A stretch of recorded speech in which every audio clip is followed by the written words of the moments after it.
자, 미가 하도록 하겠습니다. 여러분 아시는 것처럼 우리 역사 순서에 따라서 지금 예언자들을 다루고 있습니다. 그래서 아모스가 제일 먼저였고요. 이제 미가 차례가 됐습니다.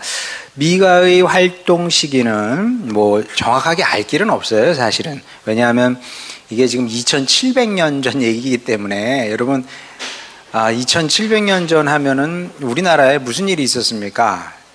사실 모르거든요.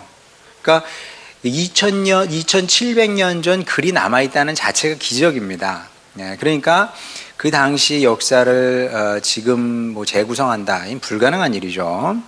그래서 그냥 대략적으로 이제 여러 가지 이제 사료를 분석해서 추정을 할 뿐인데, 미가의 활동 시기는 주전 740년부터 700년까지라고 이렇게 보고 있어요.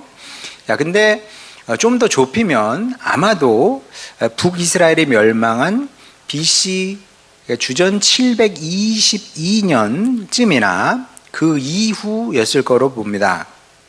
그래서 이제 미가의 말씀 선포 대상은 북이스라엘이라기보다는 남유다였을 가능성이 뭐 크고, 사실이 그랬습니다. 왜냐하면 북이스라엘은 이 당시에 이미 사라져 버렸기 때문에 그렇습니다. 그럼 남유다는 이 당시에 어땠냐? 자, 북이스라엘의 타락상은 극심했다 그랬습니다. 그럼 남유다는 어땠느냐? 북이스라엘보다는 이제 신앙적으로 조금 더 나은 부분이 있기는 했습니다만은, 예언자들이 볼 때는 그래봐야 도토리 키재기였을 뿐이다. 그래서 이제 미가가 기가 막혔던 거죠. 왜냐하면 북이스라엘이 망나니처럼, 하나님 앞에서 망나니처럼 살다가 망했거든요. 그걸 봤으면은 정신을 차려야 될 거 아니에요. 아, 저러면 망하는구나. 깨닫고 돌이켜야 되는데, 남유다 사람들도, 남유다 백성들도 너무나 어리석어서 북이스라엘처럼 똑같이 망하는 길을 갔던 겁니다. 그리고 이 당시 이스라엘의 그 타락상을 알 수 있는 구절이 그 미가 곳곳에 기록되어 있는데, 한번 보도록 하겠습니다. 미가 1장 7절. 자, 이게 이제 북이스라엘과 남유다의 문제, 핵심 문제 중에 하나였는데, 그 새긴 우상들은 다 부서지고 그 음행의 값은 다 불살라지며 내가 그 목상들을 다 깨뜨리리니. 자, 뭐 핵심은 뭐냐 하면 이스라엘 전체가, 이스라엘 그 백성 전체가 우상 숭배자였다는 거죠. 굉장히 미스터리한 일이 아닐 수가 없어요. 예언자들이 볼 때 아니 어떻게 이게 가능한가? 왜냐하면 다른 나라를 보게 되면, 예를 들면 뭐 이집트라든지 아니면 아시리아라든지, 물론 이제 다종교 사회이긴 했지만 분명히 이제 우리 신에 대한 그런 신뢰 이런 건 있었거든요. 근데 이스라엘 백성들에게는 그게 없었어요. 가나안 땅에 들어오면서부터 이제 하나님에 대한 신실함을 너무 쉽게 이제 버렸던 거죠. 이게 어떻게 가능하냐? 근데 실제로 그랬습니다. 그게 왜 그럴까 이렇게 생각을 해보면 그런 건 있었을 것 같기도 합니다. 제가 누차 얘기했습니다마는 이스라엘 백성들이 가나안 땅에 들어갔을 때 그 가나안 땅은 빈 땅이 아니었고요. 이미 이스라엘이 들어가기 전부터 고도의 그 문명을 이루고 있었거든요. 근데 여러분, 문명이라는 거는 우리가 생각하는 것보다 굉장히 힘이 셉니다. 우리는 이제 이스라엘이 이해가 안 돼. 어떻게, 아니, 하나님께서 출애굽시켜 주시고 그 많은 기적을 봤는데 어떻게 가나안 땅에 들어갔다고 해서 헌신짝 버리듯이 그렇게 하나님을 버리고 그 땅의 신을 섬길 수가 있지? 이해가 잘 안 되잖아요. 근데 그거를 문명의 관점에서 보게 되면 또 이해가 되는 부분도 있습니다. 뭐냐면 문명은 굉장히 힘이 센 거거든요. 여러분, 전통 문화가 있어요. 우리 민족의 전통 문화가 있습니다. 옷도 한복이 있잖아요. 노래도 국악이 있어요. 근데 여러분, 국악을 아이들이 듣습니까? 아이들이 이게 학교 갈 때 이렇게 그 이어폰 끼고 이렇게 가잖아요. 그러면 뭐든 한번 들어보세요. 거기서 제비 몰러 나간다, 제비 후리러 나간다, 그런 노래 나오겠어요? 안 나오죠? 네, 서양 음악이 나오는 겁니다. 옷도 마찬가지죠. 우리는 대한민국이니까 한복을 입고 사실 예배를 드려도 되거든요, 목회자가. 근데 양복을 입었단 말입니다. 왜냐하면 모든 문명이라는 것은 이건 뭐 그냥 느낌으로 알아요. 어떤 문명이 승한지 느낌으로 알아. 그러면 거기가 거기가 말하자면 물로 치자면은 거기가 이제 낮은 거죠. 높은 데서 낮은 데로 쫙 거기가 높은데, 그러니까 위에서 아래로 딱 흐르는 겁니다. 높은 문명에서 낮은 문명으로 흘러가는 거죠. 그래서 높은 문명이 낮은 문명을 싹 이렇게 포섭해버리고 사실 실질적으로 없애버리는 거죠. 모든 면에서. 이게 종교적인 차원까지 그런 일들이 일어났던 겁니다. 그러다 보니까 이제 이스라엘 백성들이 하나님을 버린 건 아니에요. 버린 건 아닌데 다른 신들도 같이 섬겼던 거죠. 그래서 이제 요 기간을 이제 왕정 시대라고 그러는데, 이스라엘의 왕정 시대라고 그러는데, 그러니까 이제 이스라엘의 왕정 시대 뭐 사울부터 시작해 가지고 유다가 망할 때까지도 왕정 시대라고 합니다만은 보통 이제 일반적으로 왕정 시대 그러면은 다윗 이후 솔로몬 때부터 이제 망할 때까지인데, 그 당시의 그 당시 이스라엘을 고고학자들이 다 파보거든요. 다 파보면은 어느 정도 시대가 특정이 되고 그 유물들이 나오잖아요. 그럼 유물들을 연구를 해보면 압도적으로 많이 나오는 것 중에 하나가 신상이거든요. 그러니까 이스라엘의 일반 가정집에 보면 다양한 신상들이 출토가 되는 겁니다. 굉장히 충격적이죠. 아, 이렇게 많이 이방신 숭배가 이스라엘 백성 가운데 만연해 있었구나. 심지어 다윗 시대조차도 그랬습니다. 심지어 다윗 시대조차도. 다만 다윗 시대에는 다윗이 압도적인 힘과 영적인 권위로 누르고 있었기 때문에 그게 막 꽃이 피지 않았을 뿐이지, 솔로몬 이후부터는 진짜 말 그대로 꽃이 피어가지고 그 우상 숭배가 이스라엘 전역에 유행처럼 그렇게 이제 번져나가게 되죠. 자, 그리고 이제 그렇게 되면 생기게 되는 문제들이 있어요. 그게 뭐냐면 미가 2장 1절에서 2절에 나오는데, 요게 이제 하나님과의 관계가 파괴되면 그 다음에 이제 이런 일들이 일어나는 겁니다. 그들이 침상에서 죄를 꾀하며 악을 꾸미고 날이 밝으면 그 손에 힘이 있으므로 그것을 행하는 자는 화가 있을진저 밭들을 탐하고 빼앗고 집들을 탐하여 차지하니 그들이 남자와 그의 집과 사람과 그의 산업을 강탈하는도다. 이런 일들이 일어나는 거죠. 그러니까 하나님과의 관계가 망가지게 되면 이웃과의 관계도 이렇게 망가지게 되는 겁니다. 이건 예외가 없어요. 항상 이런 겁니다. 하나님과의 관계가 좋으면은 이웃과의 관계도 좋을 수밖에 없어요. 그러니까 나는 하나님과의 관계는 좋은데 난 이웃 관계는 관심이 없어. 이런 신앙은 없습니다. 그러면 그래도 하나님 믿으니까, 예수님 믿으니까 천국 가지 않을까요? 그거는 뭐 저는 몰라요. 그건 잘 모르겠는데, 그건 마치 뭐하고 똑같은 거냐 하면은, 나는 영어는 굉장히 좋아하는데 점수는 안 나와. 그거하고 똑같은 겁니다. 가능할까요? 나 영어 진짜 좋아해. 그 시험 보면은 30점이야. 있을 수 없는 일이잖아요. 하나님과의 관계가 좋은데 이웃과의 관계는 안 좋아. 말이 안 되는 얘기입니다, 이게. 자, 하나님과의 관계가 바르면 이웃과의 관계가 바르고, 그래서 하나님께서 우리에게 요구하시는 것은 무엇이냐면 항상 이중적인 건데, 하나는 하나님을 사랑하는 것이고 하나는 이웃을 사랑하는 거예요. 자, 그런데 이스라엘 백성들은 그렇게 하지 못했죠. 어떻게 했냐면 미가 3장 1절에서 3절 보면, 내가 또 이르노니 야곱의 우두머리들과 이스라엘 족속의 통치자들아 들으라. 정의를 아는 것이 너희의 본분이 아니냐. 너희가 선을 미워하고 악을 기뻐하여 내 백성의 가죽을 벗기고 그 뼈에서 살을 뜯어. 굉장히 무서운 말씀을 지금 하고 있죠. 그러니까 이웃의 눈에서 눈물을 닦아줘야 되는데, 그렇게 하지 않고 이웃의 눈에서 이제 피눈물을 나게 했던 겁니다. 자, 더 보겠습니다. 그들의 살을 먹으며 그 가죽을 벗기며 그 뼈를 꺾어 다지기를 냄비와 속 가운데 담을 고기처럼 하는도다.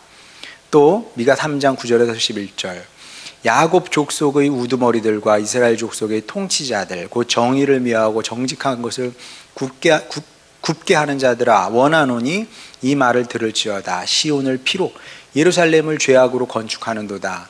그들의 우두머리들은 뇌물을 위하여 재판하며 그들의 제사장은 삭슬 위하여 교훈하며 그들의 선지자는 돈을 위하여 점을 치면서도 여호와를 의뢰하여 이르기를 여호와께서 우리 중에 계시지 아니하냐 재앙이 우리에게 임하지 아니하리라 하는도다. 자, 이런 것을 가리켜서 흔히 이제 총체적 난국이다 이렇게 얘기를 하죠.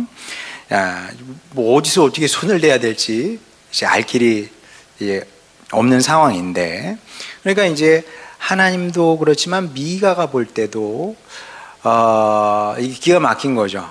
비유하자면 어떤 사람에게 쌍둥이 아들이 있는데 큰 아들이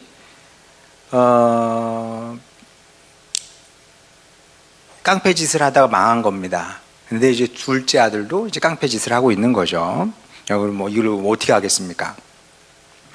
자, 이때 이제 하나님을 위해서 이제 등장한 선지자가 있는데 이제 그 사람이 미가였던 거죠. 이제 그 시대마다 하나님께서 준비해 놓으신 일꾼이 있는데 그가 이제 미가고 이름부터 특별합니다. 자, 히브리어로 이렇게 씁니다. 여러분 보실 때 히브리어는 제가 뭐 몇 차례 말씀드린 것처럼 우리는 이제 글을 읽을 때 오른쪽에서 왼쪽으로 읽잖아요. 히브리어는 왼쪽에서 오른쪽으로 읽습니다. 히브리어로 미하 이렇게 읽는데 원래는 미하야 이렇게 미하야후 이렇게 됩니다. 원래는 미하야후. 그래서 뜻은 어떻게 되는 거냐면 요 앞에 있는 네모하고 그 다음에 이렇게 원래는 이제 그 작은 따옴표처럼 생겼는데 그게 이제 미가 되는 겁니다. 미. 그러고 보니까 뭐 네모난 거는 다 미네, 그렇죠? M도 네모나니까 그래 좀 신기하네요. 그 다음에 그 C자 이렇게 거꾸로 이렇게 둘러놓은 거, 그거는 이제 이런 발음이 나오고, 그 다음에 그 뒤에 있는 것은 이제 H 비슷하게 쓰여 있는 것은 흐 발음이 나는데, 그래서 미하 이렇게 되는 건데, 미하의 후의 뜻, 그거에서 이제 약자가 미하가 되는 건데, 이 뜻은 뭐냐? 누가 여호와와 같은가? 그런 의미입니다. 그리고 실제로 미가는 이렇게 살았어요.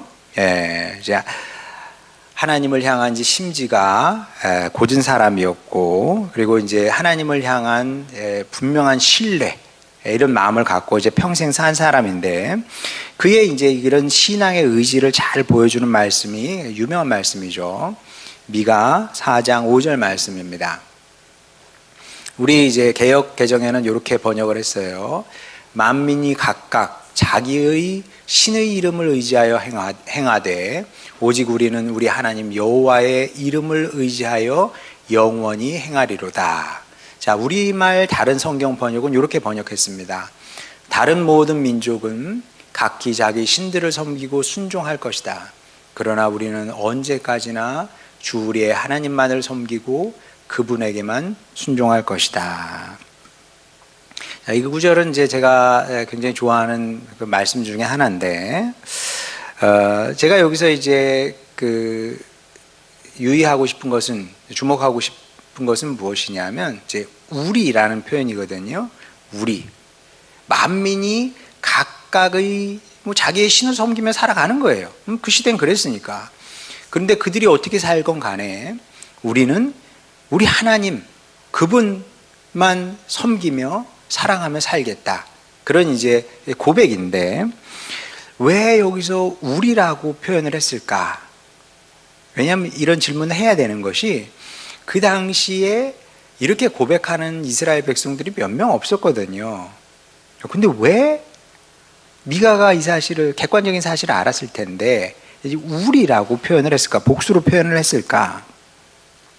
저는 이것이 이제 하나님 사역자의 특징이라고 생각을 하는데, 하나님의 사람은, 그러니까 뭐 하나님의 사람은 뭐 목회자를 얘기하는 것이 아니라 모든 믿는 사람을 얘기하는 겁니다. 모든 믿는 사람은 아무 소망이 없을 때조차 소망의 끈을 놓지 않는 거예요. 그러니까 지금은 이게 나만의 고백일 수 있어. 그러나 미가의 마음속에는 언젠간 하나님께서 우리가 함께 이렇게 고백하게 될 날을 만드실 거라는 이제 소망의 표현인 거거든요. 하나님은 실제로 그런 분이시기 때문에 그렇습니다. 하나님께서 소망의 주님이시거든요. 제가 이제 성경을 읽으면서 느끼는 것은 무엇이냐면, 고린도전서에 보게 되면 믿음과 소망과 사랑을 강조를 하잖아요. 왜 강조하느냐? 그게 옳기 때문에 강조를 하는 거겠죠. 성도는 믿음, 소망, 사랑으로 살아야 돼. 그게 옳기 때문에, 또 그게 바르기 때문에, 또 그게 아름답기 때문에 그걸 강조하는 걸 겁니다, 아마도. 자, 그런데 그보다 더 근원적인 얘기가 있다는 거죠.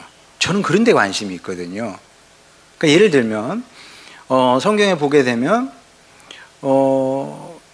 이혼하지 말래요. 그렇죠? 그런 말씀 나오잖아요. 이혼하지 말라고. 그럼 왜 이혼하지 말라고 할까? 응? 사람이 살다 보면 이혼할 수도 있는 거 아니에요? 응? 사람이 살다 보면 이혼할 수 있지. 예. 근데 왜 이혼하지 말라고 그럴까? 예. 거긴 이제 이유가 있는데, 그러니까 이제 그렇게 가르치면 돼요, 사실은. 목회자가 여러분 특별한 이유가 있지 않은 한, 뭐 예를 들면 외도를 했어, 배우자가.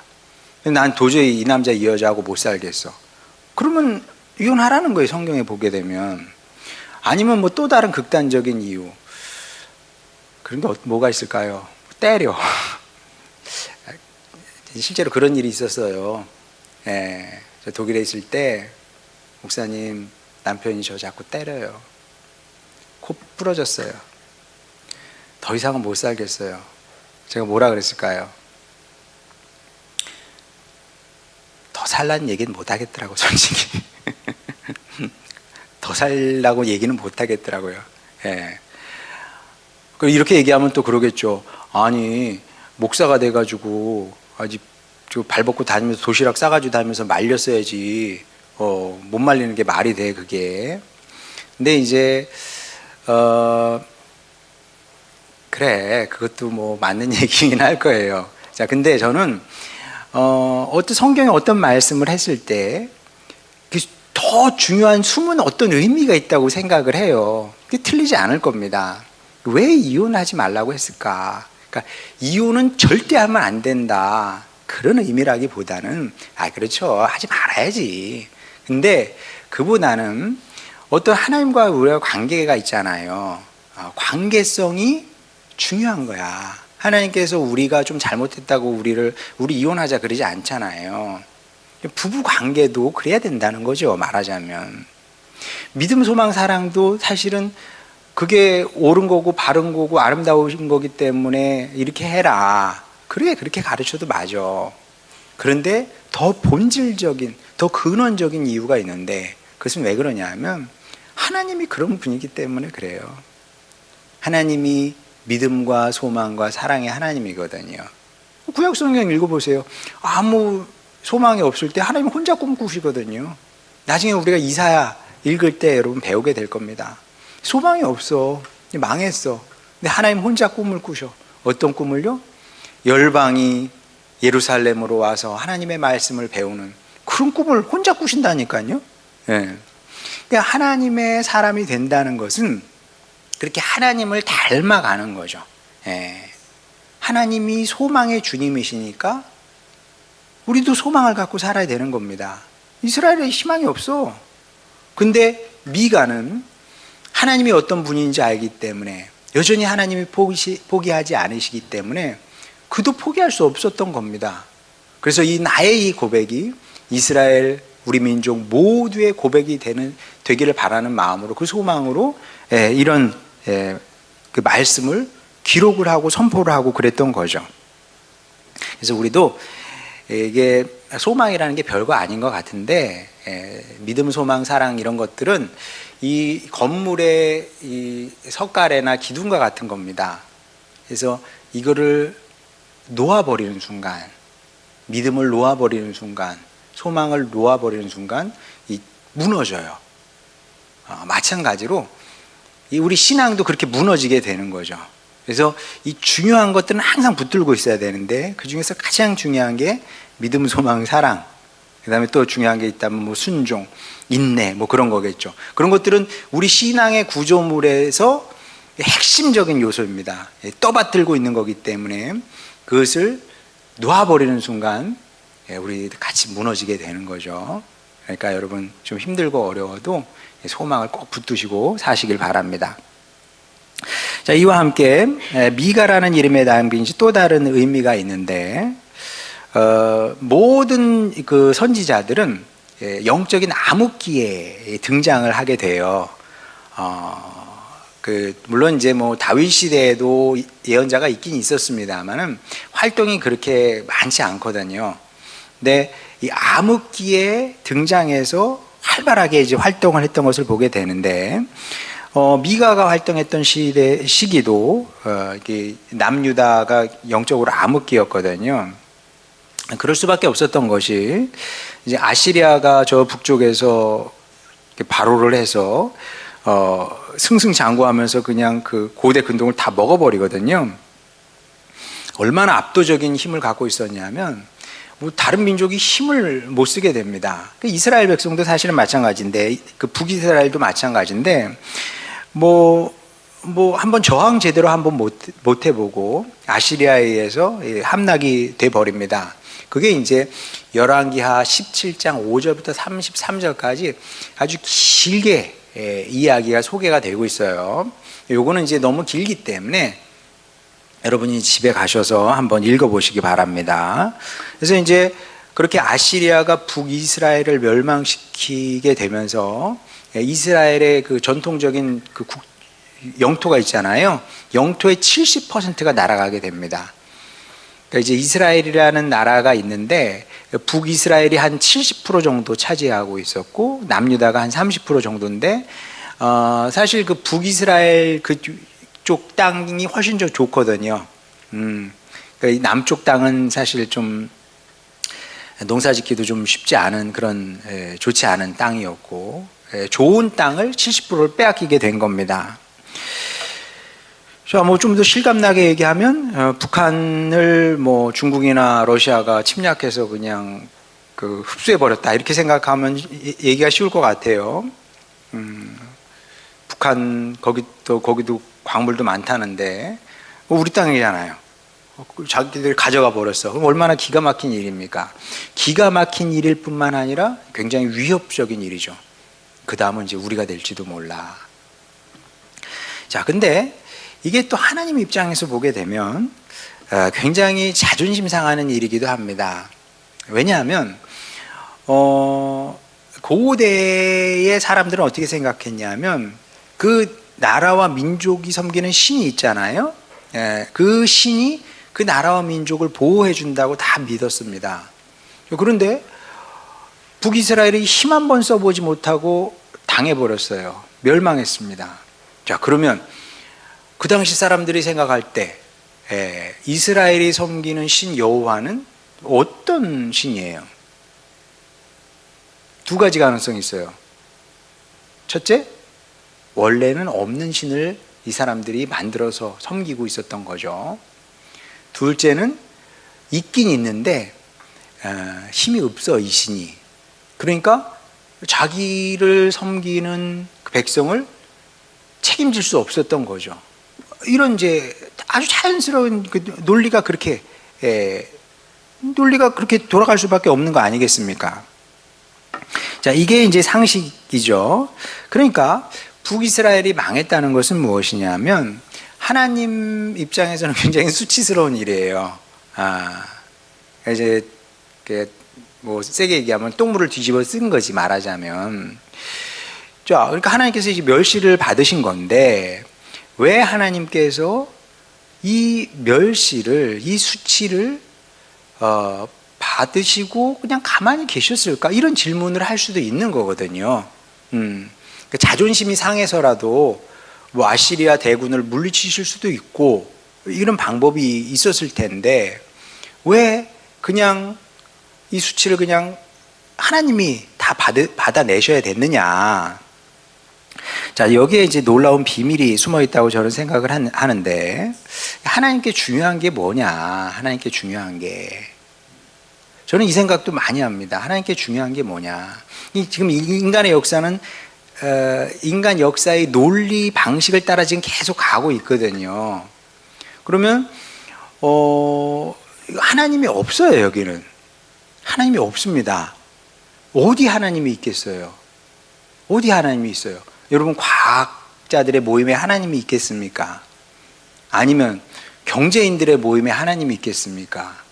아니면 정치인들이 모이면 정치인들 모여서 회의하잖아요. 그렇죠? 예. 그럼 거기 하나님이 있을까요? 아니면 백악관 회의 모임에는 거기는 하나님이 있겠습니까? 있겠어요? 없겠어요? 없거든요. 다 정치 논리입니다. 다 정치 논리예요. 그럼 하나님은 굉장히 우스운 분이거든요. 이 시대에 어디서든 하나님은 우스운 분입니다. 자, 근데 왜 하나님은 가만히 계시냐는 거예요. 그러니까 하나님이 가만히 계시니까 더 우습게 알아서 사람들이 하나님을 존중하지 않거든요. 저는 이거에 대해서 많이 생각을 합니다. 왜 하나님께서 가만히 계실까?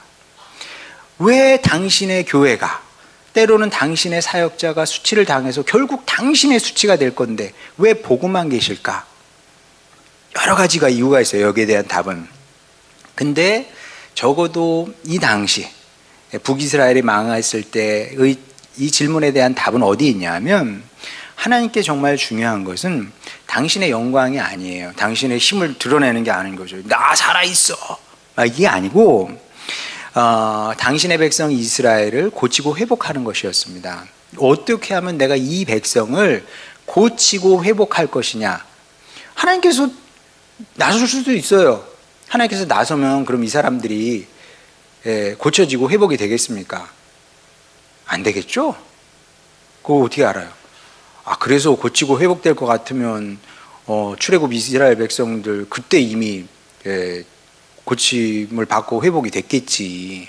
그런 식으로는 안 되거든요. 하나님은 다른 생각을 하고 있었던 거죠. 사람이 어떻게 변화되고 바뀔 수 있는가. 이제 죄를 지었으면 그게 합당한 이제 고통을 당하고 대가를 치러야 되는 거예요. 이제 이런 이야기가 이제 예언서를 배우다 보면 이제 나오게 되는데, 그러니까 하나님의 관심은 무엇이냐면 당신의 영광을 지켜내는 것이 아니고 당신의 백성 사람들을 살려내는 거죠. 예. 그래서 이제 이런 맥락에서 저는 이제 미가의 이름을 이해하는데, 누가 여호와와 같은가? 이 말의 뜻은 무엇이냐면 어떤 신이 우리가 섬기는 하나님과 같으냐? 그런 반문이거든요. 우리가 섬기는 하나님이 진짜 하나님이야. 이게 하나고, 또 다른 것은 무엇이냐면 우리 하나님처럼 은혜와 사랑이 넘치는 신이 어디 있느냐. 하나님은 우리만 생각한다. 우리를 위해서 일하시는 분이다. 그런 이제 확신인 거거든요. 그래서 이제 이 사실을 알았기 때문에 미가가 자신 있게 우리 하나님 여호와의 이름으로 영원히 행할 것이다. 이렇게 이제 고백을 했던 겁니다. 자, 이게 이제 미가가 멋진 사람인데, 그래서 이제 미가 개인에 대한 이제 정보를 우리가 알고 싶어요. 근데 뭐 알려진 것은 거의 없습니다. 뭐 예언자들이 다 그래요. 워낙 고대 인물이기도 하고, 성경이 한 개인에 대해서 이렇게 관심을 갖고 그 사람이 어떤 사람인지 기록하지 않습니다. 다만 그의 이제 출신지를 알 수 있을 뿐인데, 그가 이제 미가가 어디 출신이냐면, 보면 이제 빨간색으로 모레셋이라고 이제 돼 있죠. 예루살렘이 있고, 예루살렘에서 남쪽으로 좀 떨어진 곳에 모레셋이라는 지역이 있었어요. 그쪽 출신인데, 이 모레셋은 아주 전형적인 이제 농촌 지역이었습니다. 이제 우리나라 같은 경우는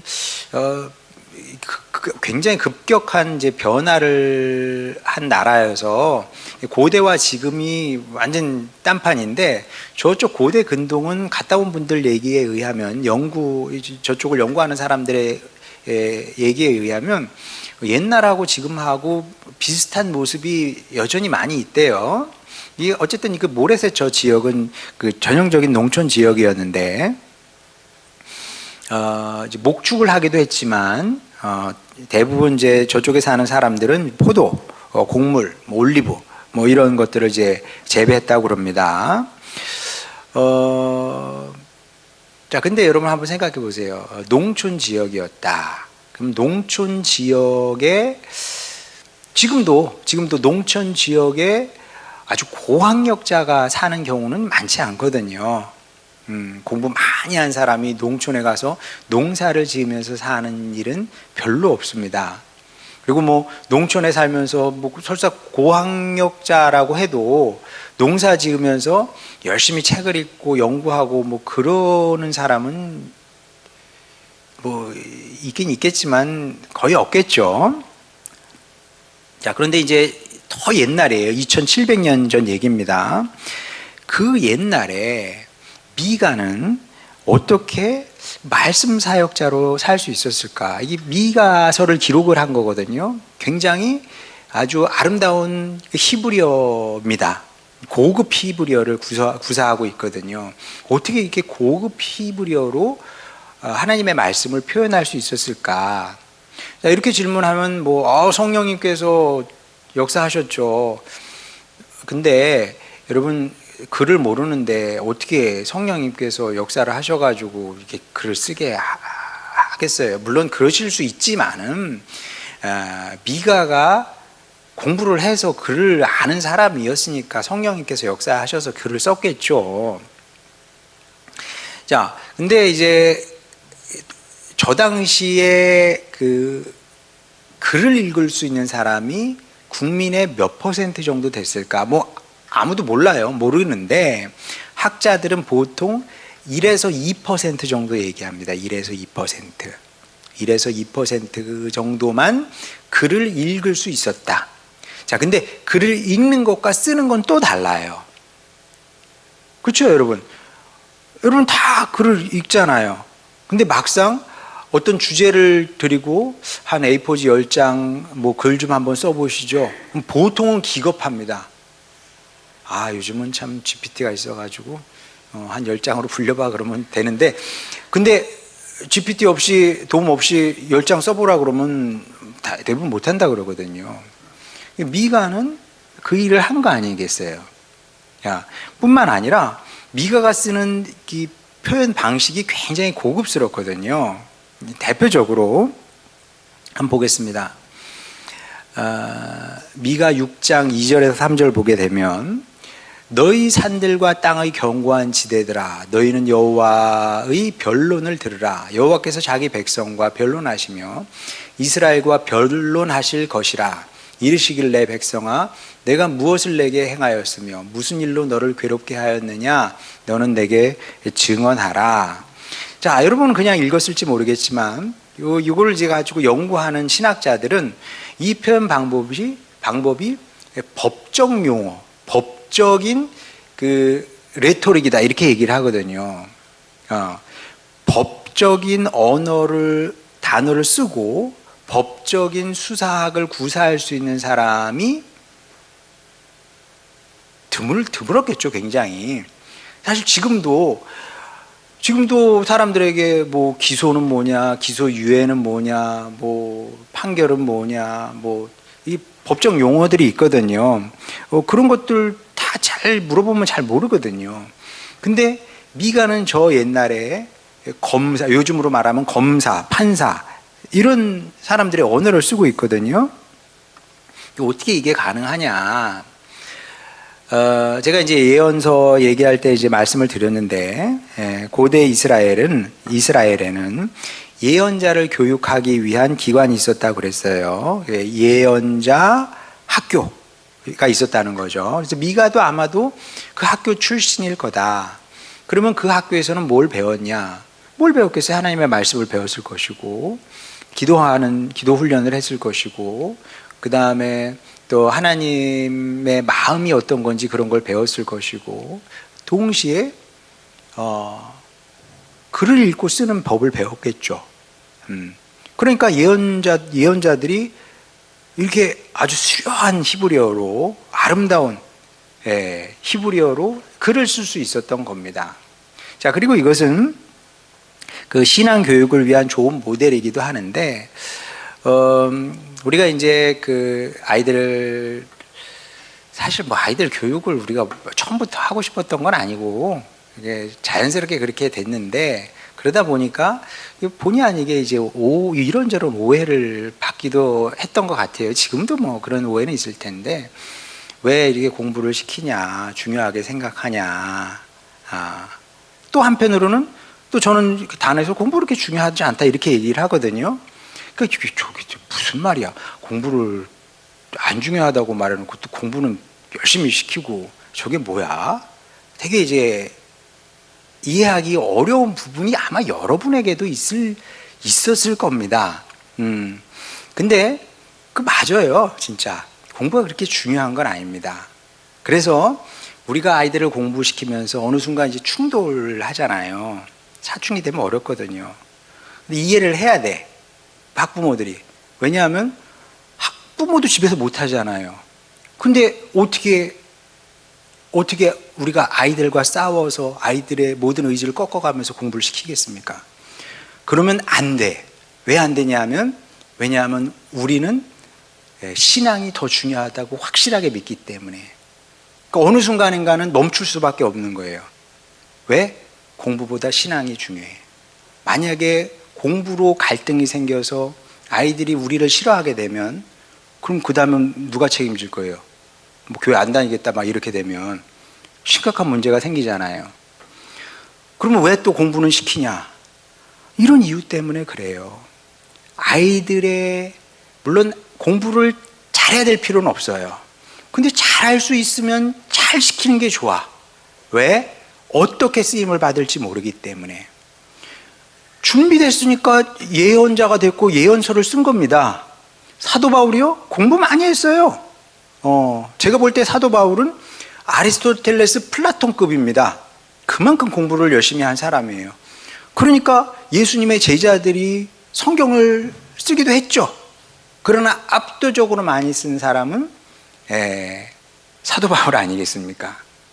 그러니까 이제 이런 것들을 다 얘기를 할 수가 없죠. 얘기해도 이해를 잘 못하고. 참 사역이라는 게 어렵습니다.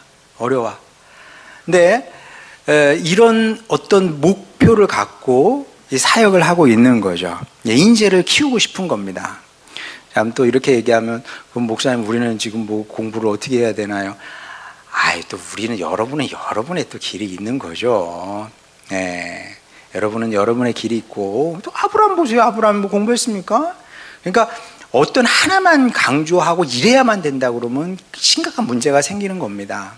우리는 여러 가지 가능성을 이렇게 다 인정을 하고 그 예상의 범주 안에 두고 하는 거예요. 아브라함 문맹. 당신 성경 쓸 필요 없어. 당신은 그냥 말씀의 삶을 살아내면 돼. 또 그러면 그렇게 살면 되는 거고, 또 예언자들 같은 경우는 공부했으니까 말씀 사역자로 성경을 기록한 사람으로 쓰임받으면 되는 거고, 우리는 그 모든 가능성을 다 열어놓고 사역을 하면 되는 거죠. 그러니 여러분, 이런 큰 시각을 갖고 여러분도 함께 사역에 동참하시면 되겠습니다. 자, 그러면 미가는 이제 구체적으로 이제 어떤 말씀을 선포했느냐?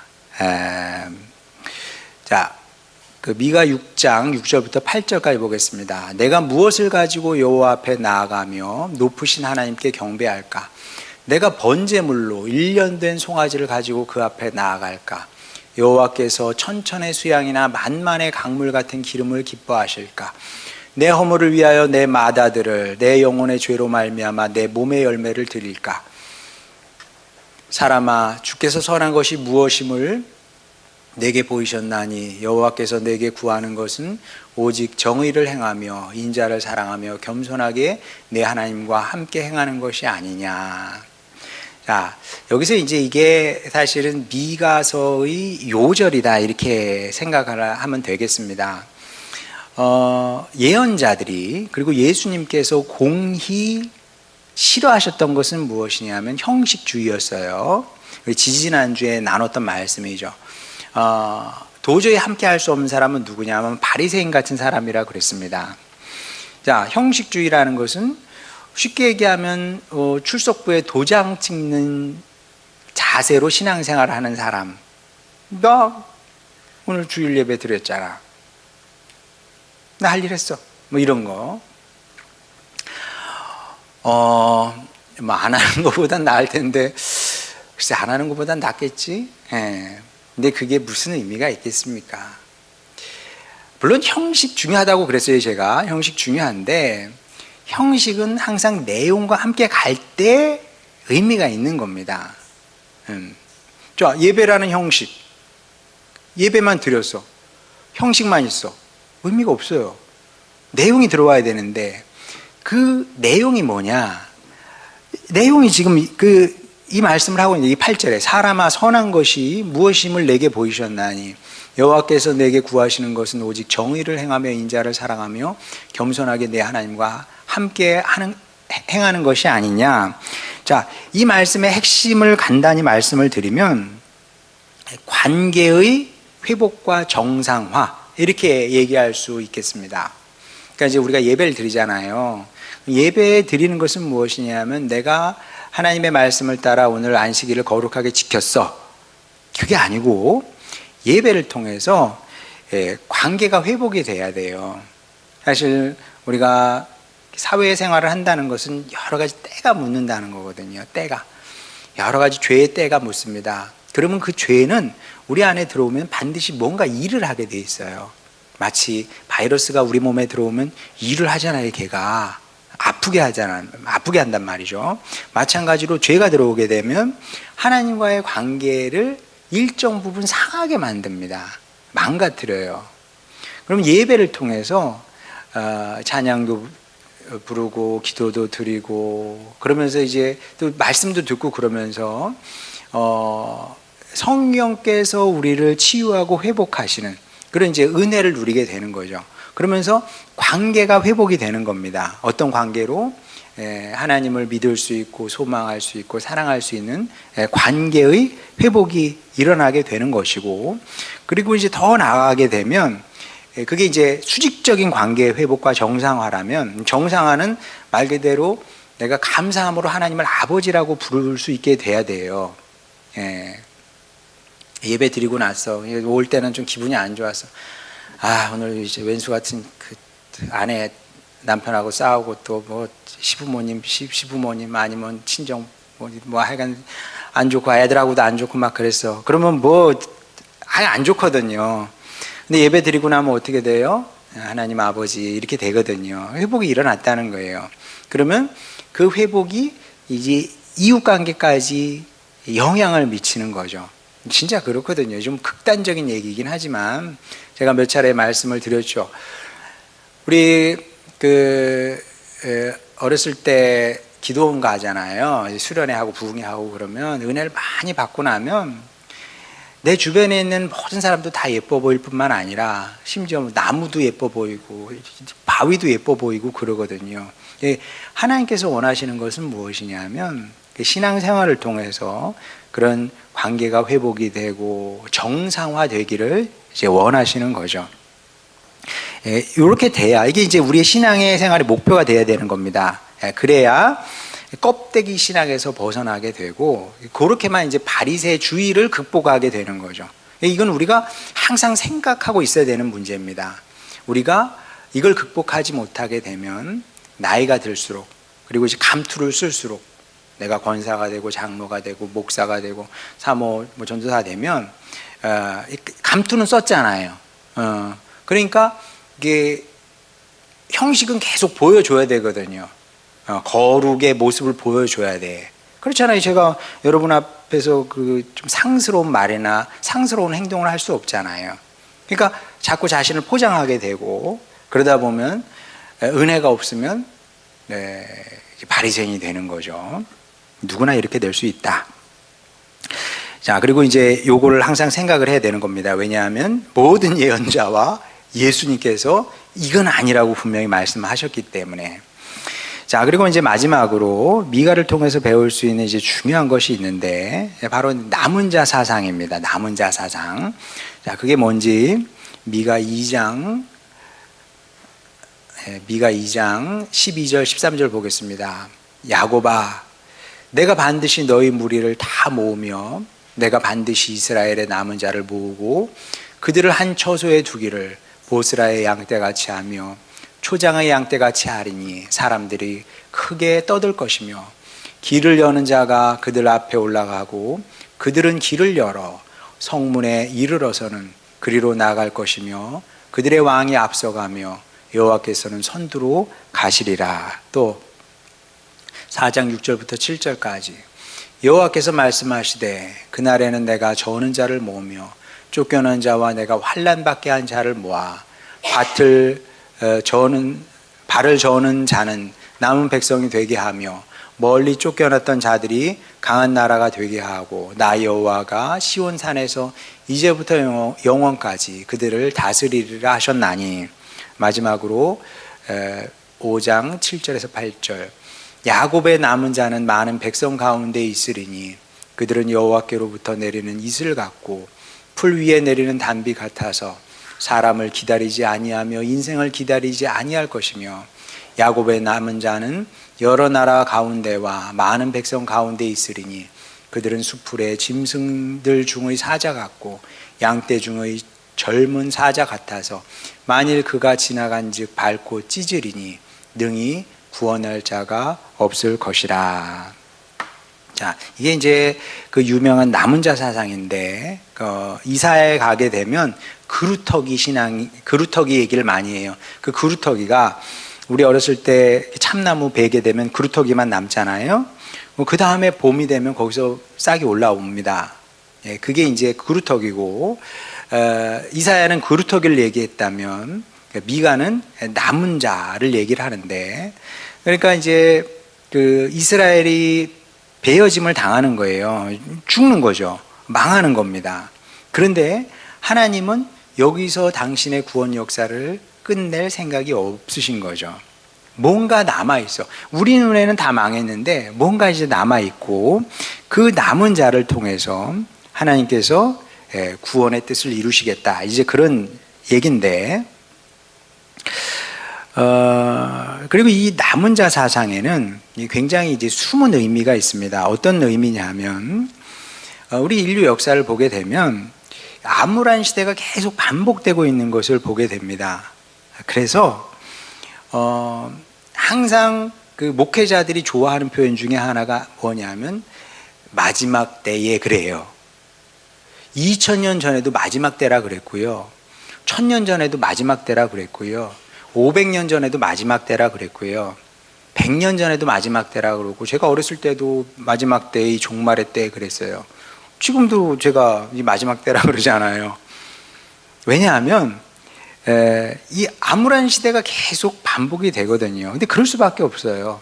왜냐하면 여러분, 그 예수님께서 시험을 받으실 때 딱 사탄이, 마귀가 딱 나타나서 이 세상의 나라가 나에게 주어졌다 그러거든요. 내 주권하에 있대요. 그 말이 어디까지 진실인지 우리가 파악하기는 좀 쉽지는 않습니다. 근데 신약 성경 전체를 읽어보게 되면 마귀가 허튼 소리를 했던 것 같지는 않아요. 왜냐하면 예수님도 비슷한 말씀을 하셨고 사도 바울도 비슷한 얘기를 하고 공중 권세 잡은 얘기를 하고 이 땅의 권세 잡은 자들 얘기를 이제 신약 성경에 하고 있거든요. 자, 그러다 보니까 이 땅은, 이 세상의 역사라는 것은 우리가 볼 때 하나님과 관계없이 그 죄로 충만한 상태로 뭔가 자기 논리대로 지금 움직이고 있는 거죠. 지금도 사실은 마찬가지로 그런 역사가 계속되고 있는 겁니다. 이 객관적인 사실이에요. 교회 쇠퇴하고 있죠. 우리나라 교회가 쇠퇴하고 있는 것은 이건 부정할 수 없는 사실입니다. 지금 우리 교회나 이게 아이들이 이렇게 많지, 도시교회조차도 심지어 온누리교회, 우리 젊었을 때 온누리교회가 되면 젊은 사람들이 굉장히 많았거든요. 지금은 대부분 중장년, 노년층이 압도적으로 많다 그래요. 큰 교회조차도. 순복음교회 뭐 말할 것도 없고요. 예. 제 친구들도 서울에서 목회하는 친구들이 있잖아요. 깜짝 놀랐대요. 캐나다에서 젊은 사람들 상대로 목회하고 있다가 우리나라에서 청빙 받아가지고 아싸 서울 그리고 왔는데 뭐 과장이 좀 있겠죠. 다 60대 이상이더라고. 서울에. 강남 심각하답니다. 왜냐하면 강남의 젊은이들이 살 수 있겠어요, 없겠어요? 뭐 부모님이 부자면 살겠지. 부모님이 부자니까 강남에 살 수 있어요. 자, 근데 일반적으로 젊은 사람들은 그거 못 살거든요. 아니, 집값이 뭐 10억에 20억 막 그러는데 뭐 어떻게 삽니까? 그러니까 교회에도 가보면 강남 교회들 있는 교회들 보면 다 노년층이거든요. 교회 쇠퇴하고 있습니다. 미국 더 심각하죠. 미국은 신학교가 지금 종합대학에 신학과가 있잖아요. 다 없어지고 있습니다 지금. 뿐만 아니라 웬만한 그 변두리 있는 교회들은 목사를 구할 수가 없어서, 아니 목사는 둘째치고 교인이 없어요. 건물은 있는데 교인도 없고 목사도 없어. 그러니까 심각한 문제래요. 교회가 그냥 텅텅 비어가는 거죠. 이런 상황이고, 또 머지않아 AI가 세상을 결단낼 것처럼 보여요. 뭐 어떻게 될지는 몰라. 아직 오지 않은 세상이어서. 근데 AI가 하여간 지금보다 훨씬 더 이제 활성화되게 되면 그게 천국은 아닐 거 아니에요. 분명한 것은 그게 천국은 아닐 거라. 지금 다 없어진다 되잖아요. 뭐 돈도 없어진다. 그 다음에 노동도 없어진다. 그 다음에 뭐 또 뇌도 필요 없는, 뇌는 그냥 장식으로 있는 거고, 이제 뇌에다 칩을 심으면 이 슈퍼 인텔리전트한 사람이 우리가 다 되는 거니까 그게 666이 아닐까 뭐 그런 추측도 해봅니다만은. 야, 그럼 어떻게 되려나? 정말 그렇게 될까요? 뭐 잘 모르겠습니다. 뭐 제가 뭐 그런 알 수 없는 미래를 놓고 뭐 여러분에게 그 두려움을 심어주고 그러고 싶은 생각은 조금도 없어요. 자, 근데 제가 아는 이제 분명한 사실 하나는 있는데, 세상이 아무리 이상해지고 망조가 된다고 해도 하나님께서 새 시대를 위해서 당신의 사람을 준비시키고 있다. 이거는 분명한 사실입니다.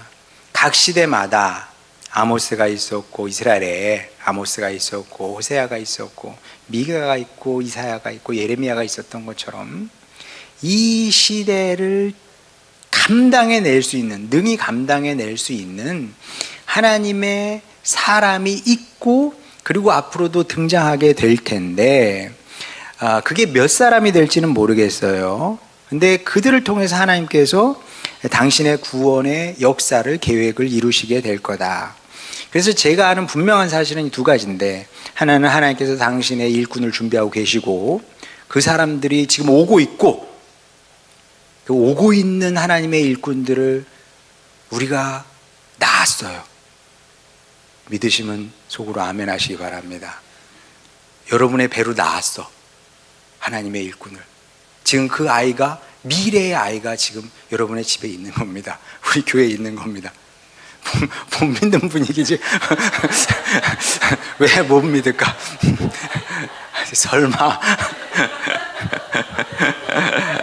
여러분이 낫다니까. 그들을 통해서, 그 아이들을 통해서 이제 구원의 계획을 이루실 거예요. 왜? 그 아이들이 남은 자니까. 그루터기가 될 것이기 때문에.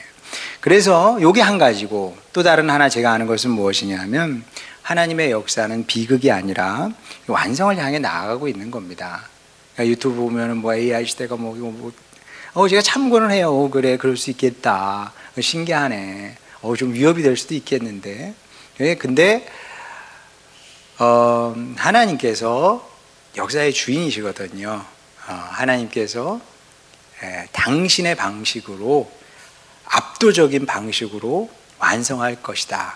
그래서 성도는 어떠한 환경과 조건 속에서도 비관주의자가 되면 안 됩니다. 물론 우리는 현실적이어야만 합니다.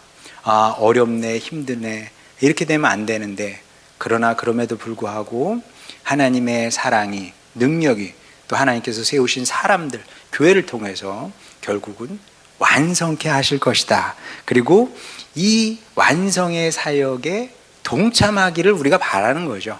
그 소망으로 우리가 지금 이렇게 여기서 교회를 세우고 사역을 하고 있는 겁니다.